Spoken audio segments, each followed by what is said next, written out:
Perkenalkan, nama aku Michael Jack. Jadi ini di luar kripto juga pertanyaannya. Boleh. Aku kan ngikutin chat ini udah lama ya. Ya. Dari Ternak Uang sebenarnya. Ya. Waktu itu belum join.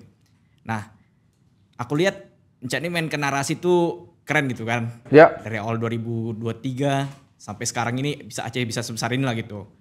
Apakah sampai sekarang itu sudah dikonsepkan dari awal? Kan aku waktu itu pernah nengok chat juga buat di papan tulis tuh. Aku ada screenshot juga itu. Ya. Nah, apakah memang udah dikonsepkan? Dan terus aku ada sedikit pertanyaan gini juga. Kalau misalnya bukan akademi kripto, misalnya Pomet waktu itu dijual, apakah bisa sefenomenal ini juga gitu? Oke. Jawabannya kalau itu bisa jelas ya, bisa sama dengan pasti tidak ya. Kenapa? Karena industrinya yang dipilih gitu. Apakah jawabannya gue planning untuk sebesar ini ya? Gue ada planning. Kenapa? Gue ada tujuannya. Tujuan gue bikin media itu sebenarnya simple ya. Ini tadi barusan gue meeting sama orang gue, namanya Lael, dia COO di sini. Gue baru meeting, ini gue perlu push medianya lagi gitu. Kalau yang benar-benar kerja sama gue, orang-orang yang kerja sama gue tahu, yang gue kerja di sini tuh sama sekali tidak ada monetary value-nya gitu. Yang paling dekat sama gue tuh tahu, di sini ya Bro Kakak juga tahu gitu loh. Hampir yang gue kerja di sini tuh nggak ada monetary value. Tapi kenapa gue kerjakan? Jadi agenda akhirnya tuh apa? Gue udah pernah ngomong di sini, ketika nanti semua orang itu tahu kripto itu dari gue, ketika mereka punya project, mereka datang ke siapa? Datang ke gue, gitu. Dengan gue bikin akademi kripto, gue bisa buka banyak sekali opportunity investasi yang tadinya datang ke gue. Gue kenal Yudo itu, dia masih di toko kripto waktu itu. Tahun 2022 kalau nggak salah, atau 2021 gue pertama kenal dia. Jadi waktu itu dia minta tolong sama CZ untuk running toko kripto sebagai CEO. Gue kenalan kenapa? Karena waktu itu gue bikin akademi kripto, ya kan. Kalau kalian datang dari 2023, harusnya pernah lihat tuh waktu ada acara kan. Nah, ada di Bali, terus ada juga ya sebelumnya yang di Holy Wing Senayan waktu itu. Si Yudo datang situ sebagai teman gue. Tapi justru dari situ kan, akhirnya kita kita lihat ada satu license sih yang nganggur nih. Yuk kita kerjain sesuatu dengan license-nya, gitu. Akhirnya jadi vlog. Itu tapi nggak datang kalau gue nggak punya akademi kripto, gitu. Jadi akademi kripto tuh hadir kenapa? Karena gue akan create opportunity investasi yang banyak sekali di sana. Nah, salah satu yang bikin toko kripto juga, ya, itu bikin perusahaan namanya D3 Labs, di mana gue adalah investor juga di sana. Itu nggak akan lahir kalau misalnya nggak ada akademi kripto. Dan gue harapnya ya, sekarang sih investment gue di kripto ya baru 2 gitu, yang lokal ya. Gue berharapnya, ini kan baru akademinya.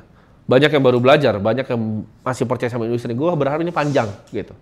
Ketika Indonesia generasinya ini banyak yang melek kripto, ya gue percaya. Karena secara directional, kripto itu pasti benar, menurut gue itu. Nah, apakah misalnya narasi itu gue create dan lain-lain? Enggak, gue ngelihat dunia. Jawabannya. Gue nggak ngelawan tren dunia. Nah, tren dunia itu kan gue selalu bilang ada 5 gitu kan. Satu tuh AI. Ini gue nggak pungkiri, AI itu lebih besar dari kripto. Ya, menang nih. Nah, tuh bilang tuh.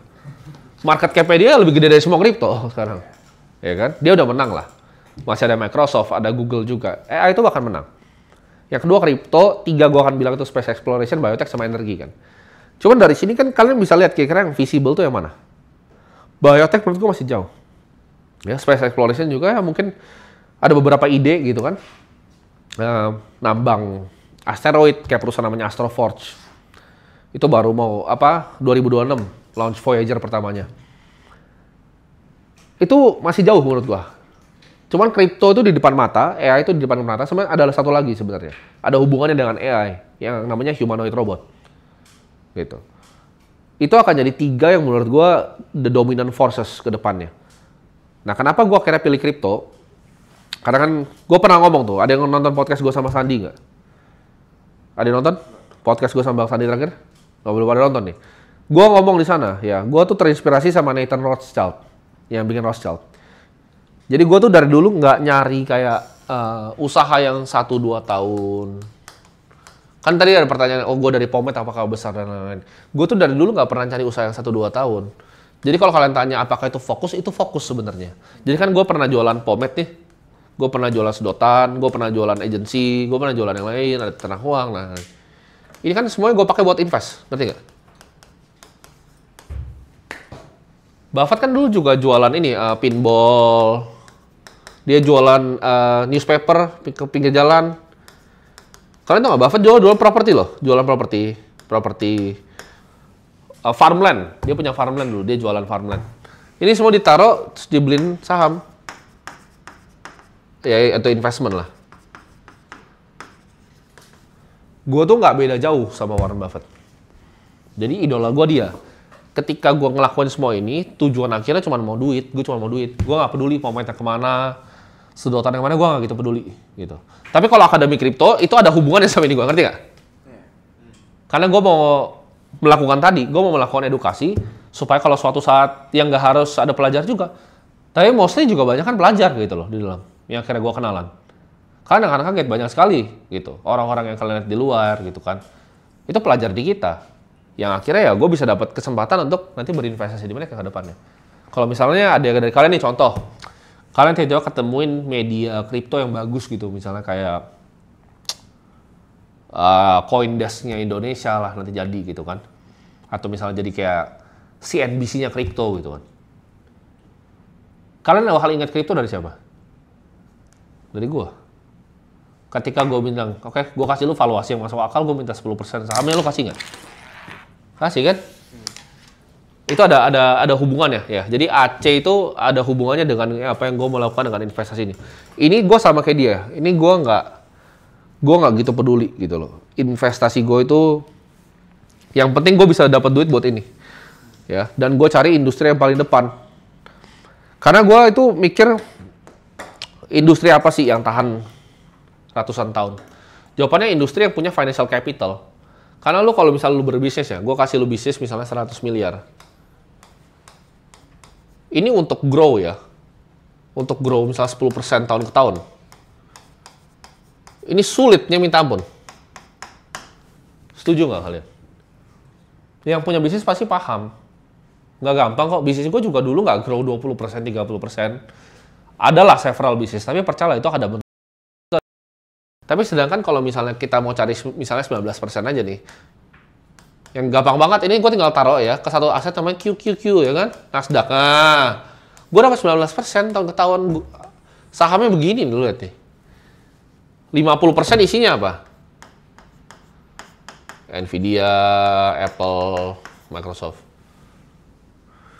Ini sahamnya 90, lu lihat kayak begini cuy, Nasdaq. Ngapain lo bikin bisnis?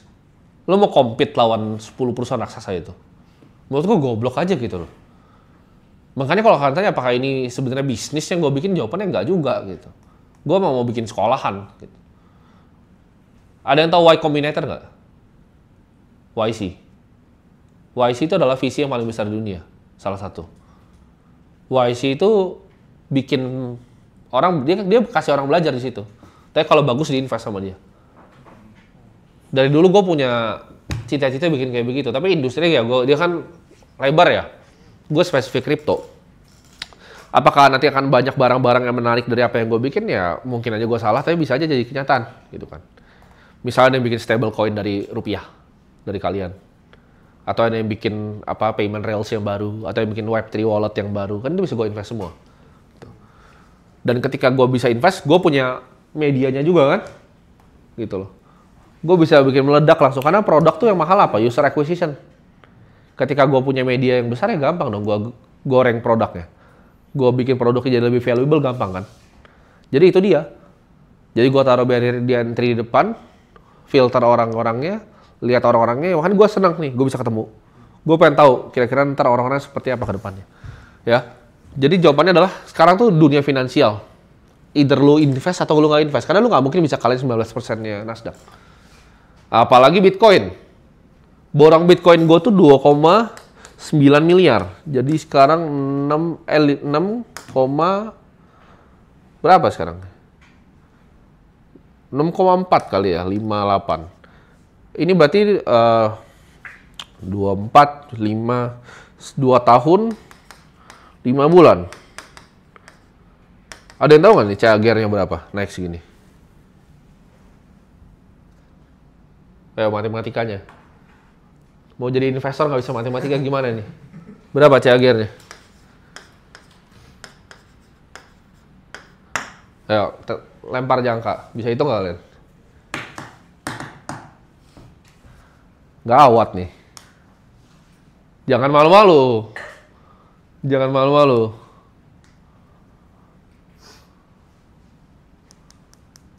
Sulit gitu ceger. Berapa tahun ke tahun? 2 atau 5 bulan? Ada 5 bulan ya, jangan terkecoh kalian. Ada 5 bulan ya. Ya udah gua jawab sendiri deh. 32,41% harusnya ya. Lebih gede loh dari Warren Buffett. Millennium Management kalah sama gua, Citadel kalah sama gua. Jane Street kalah sama gua. DE Shaw kalah. Semua hedge fund di dunia kalah loh sama gua. 24. Jadi ketika ada aset yang bisa bikin begini ke depannya, ini bakal makan semua capital yang ada di dunia nggak? Iya. Lu mendingan ikut borong Bitcoin gue loh. Jadi tiap kali gue bikin video, lu beli tuh, kalah semuanya.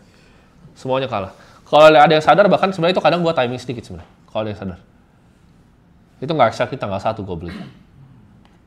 Udah gue syuting, yang tanggal 1 ini udah gue syuting. Sebelumnya ya. Selalu. Kalau misalnya ada yang gue ngerasa ini kayak makronya agak nggak bagus sedikit, gue tuh agak ada gue delay itu. Keluar tanggal 10 nanti. Itu nggak purely kayak orang kira sih sederhana, enggak. Gue hitung itu, pakai pool multiple dan segala macam. Gue cari titik efisiennya berapa, gue beli di saat itu. Tapi kesannya kita bikin simple kan. Nah dunia itu kalau tanya kenapa bisa create naratifnya, dunia itu suka sesuatu yang menurut mereka itu gampang. Ya. Jadi ketika orang lihat, oh gampang begini, mereka suka lihatnya. Tapi itu pada pemikiran sangat kompleks yang datang di episode Borong Bitcoin, setiap episode itu. Gue analisa semua, makro faktornya, liquidity-nya, global M2-nya di berapa. Gue lihat, ketika gue lihat misalnya global M2-nya naik nih, ada price discrepancy kayak gini, ini gue pasti masuk di Borong Bitcoin. Perhatiin deh. Gue selalu masuk di sini. Jadi M2 lagi di sini, BTC di sini, gue masuk. Ntar dia akan gini, dia akan ngejar. Kenapa? Karena korelasinya 91%. Kalau Nasdaq itu korelasinya ada yang tahu nggak berapa? Ke global M2. Ada yang tahu korelasi Nasdaq ke global M2? Hampir dekat, 97% jawabannya. Jadi korelasi Nasdaq sama global M2 money supply itu 97%. Jadi kenaikan Nasdaq tuh sebenarnya, ya ini gue nggak bisa ngomong di luar ya, karena menurut gue realnya segini, hurdle rate-nya. Gue selalu ngomong kan, ya 8-11 kan. Ini semi ngibul lah sebenarnya. Kalau gue ngomong kayak gini, ntar publiknya bisa menggila kan. Karena kan uang 1 miliar, itu tahun depan tuh 800 juta sebenarnya. Ini realnya, ini yang gue kejar nih, lawan ini. Karena cetak uangnya tuh udah gak masuk akal. Kalian ngeliat global M2 tuh udah goblok gitu. Karena bukan cuma US yang ngelakuin, semuanya udah ngelakuin. Jadi uang di global ini banyak sekali. Nah itu harus lari kemana? Nah lu bisa nggak ngalahin kayak gini dengan berbisnis? Sulit. Bisnis yang nggak growth gini per tahun, bisnis yang gagal total. Kalau bapak-bapak lu semua punya bisnis nggak growth gini, lu bilang lu orang gagal aja. Gak usah bikin bisnis, bilang. Lu jual semua aset lu. Nah, itu kalau itu mindset gua.